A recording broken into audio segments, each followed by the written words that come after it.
पिछले 2 एपिसोड्स में हमने समझा कि बजट बनाना क्यों जरूरी है और कैसे आप अपने खेती बाड़ी के व्यवसाय को बेहतर तरीके से चला सकते हैं। आज हम आपको बताएंगे किस तरह से आप अपनी खेती बाड़ी में मुनाफे को बढ़ा सकते हैं। खेती बाड़ी में मुनाफा बढ़ाने के लिए कई तरीके हैं, जैसे आप अपनी खेती बाड़ी में नए और बेहतर फसल उगा सकते हैं up to date farming techniques का इस्तेमाल करके।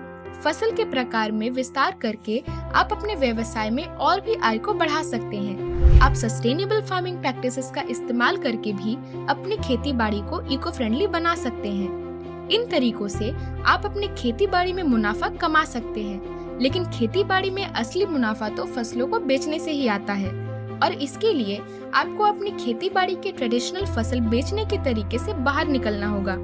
अक्सर हम खेती बाड़ी में फसल को बेचने के लिए मंडी या मिडिलमैन के साथ डील करते हैं, लेकिन क्या आप जानते हैं आप अपने फसलों को सीधे कॉर्पोरेट बायर्स या एंड कस्टमर्स को बेचकर अधिक मुनाफा कमा सकते हैं। ट्रेडिशनल तरीके से मंडी या मिडिलमैन के थ्रू फसल बेचने की जगह आप हंसारिया फूड में कॉल करके अपनी फसलों को सीधे कॉर्पोरेट बायर्स या फैक्ट्रीज में बेच सकते हैं।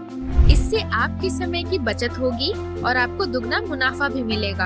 आप हंसारिया फूड के ऐप के थ्रू भी सीधे अपनी फसलों को बेच सकते हैं। यह ऐप आपको सुझाव देगा कि कौन से बायर्स आपके फसल के लिए बेहतर कीमत देंगे। इससे आप आसानी से अपने फसलों को बेच सकते हैं और अधिक मुनाफा कमा सकते हैं। तो आज हमने सीखा कि खेती बाड़ी में मुनाफा कैसे बढ़ाएं और क्यों हमें ट्रेडिशनल तरीके से बाहर निकलना जरूरी है।